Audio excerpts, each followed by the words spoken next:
अस्सलाम वालेकुम and welcome back to C programming course. So guys, आज की वीडियो में हम बात करेंगे कि हम फंक्शन के अंदर जो पैरामीटर्स हैं वो कैसे पास करते हैं और देखेंगे कि पास बाय वैल्यू क्या है। तो उसके लिए हम विजुअल स्टूडियो कोड में चलते हैं और वहाँ कोड के ज़रिए समझते हैं कि पासिंग क्या होती है पैरामीटर्स की और पास बाय वैल्यू क्या होती है। तो गाइस, मैंने यहाँ पे एक सिंपल सा कोड लिखा हुआ है जिसमें हम चेक करते हैं कि कौन सा नंबर जो है वो बड़ा है। तो सबसे पहले जो मैंने फंक्शन है उसको यहाँ पे डिक्लेयर किया, मतलब उसकी प्रोटोटाइपिंग की है। देन मैंने मैन की बॉडी के बाद उस फंक्शन की जो है डेफिनेशन है वो लिखी है।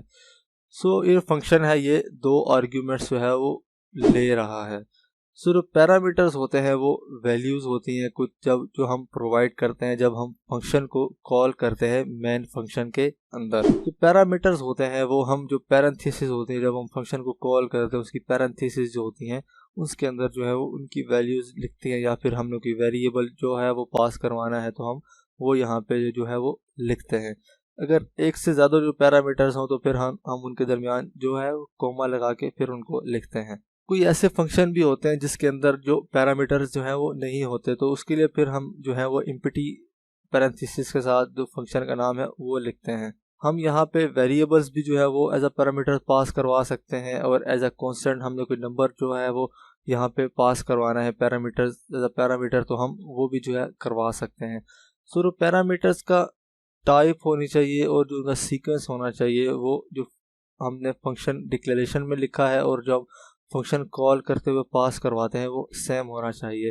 फॉर एग्जांपल, यहाँ पे हमने एक कैरेक्टर जो है वो डिक्लेयर किया जब हम फंक्शन डिक्लेयर किया है, और हम यहाँ पे जब फंक्शन को कॉल कर रहे हैं तो हम यहाँ पे जो पहली वैल्यू है कैरेक्टर की जगह हम उसको इंटीजर पास करवा रहे हैं। तो हमें जो कंपाइलर होगा वो एरर देगा क्योंकि हम जो वैल्यूज़ हैं वो ऑर्डर में जो पास नहीं कर रहे और उनकी जो टाइप है वो सेम नहीं है। अब उसके बाद देखते हैं कि एक्चुअल पैरामीटर्स क्या होते हैं और फॉर्मल पैरामीटर्स क्या होते हैं। सो जो एक्चुअल पैरामीटर्स होते हैं वो हम जब फंक्शन को कॉल करते हैं जब हम वहाँ जो पैरामीटर्स पास करवाते हैं उनको हम एक्चुअल पैरामीटर्स बोलते हैं। फॉर एग्जांपल, यहाँ पे हम मैक्स जो फंक्शन है उसके अंदर दो पैरामीटर्स जो हैं वो पास करवा रहे हैं ए एंड बी, तो इनको जो बोलते हैं इनको हम बोलते हैं एक्चुअल पैरामीटर्स। उसके बाद जो दूसरी टाइप है वो होती है फॉर्मल पैरामीटर्स की। फॉर्मल पैरामीटर्स वो वाले पैरामीटर्स होते हैं जो हम फंक्शन डिक्लेरेशन के अंदर जो पैरामीटर्स जो है वो बनाते हैं, जैसे यहाँ पे int A and int B जो है ये फॉर्मल पैरामीटर्स हैं। अब हम उसके बाद देखते हैं कि पास बाय वैल्यू क्या होती है। सो जो पास बाय वैल्यू है वो एक मैकेनिज्म है वैल्यू पास करने का। उसके अंदर ये होता है कि जो एक्चुअल पैरामीटर्स होते हैं वो कॉपी होते हैं एज अ फॉर्मल पैरामीटर्स। वो इस फॉर एग्जांपल हमने यहाँ पे दो जो पैरामीटर्स हैं वो पास करवाए हैं, तो ये जो पैरामीटर्स हैं ये एक्चुअल पैरामीटर्स हैं। हमने एक्चुअल पैरामीटर्स जो है वो डायरेक्टली पास करवाए हैं फंक्शन के अंदर एज अ फॉर्मल पैरामीटर्स को, तो इसको हम बोलते हैं पास बाय वैल्यू। जब हम एक्चुअल पैरामीटर्स पास करवाते हैं डायरेक्टली फॉर्मल पैरामीटर्स को, उसको हम जो बोलते हैं पास बाय वैल्यू। अगर जो फंक्शन है वो अगर यहाँ पे फॉर्मल पैरामीटर्स जो हमने इस फंक्शन के अंदर जो पास करवाए हैं उनके अंदर कोई अगर चेंजिंग करता है, अगर हम यहाँ पे ए की वैल्यू को चेंज करके किसी और के इक्वल कर देते हैं, तो जो एक्चुअल पैरामीटर्स हैं यहाँ पे उनकी वैल्यूज़ के ऊपर कोई फ़र्क नहीं पड़ेगा।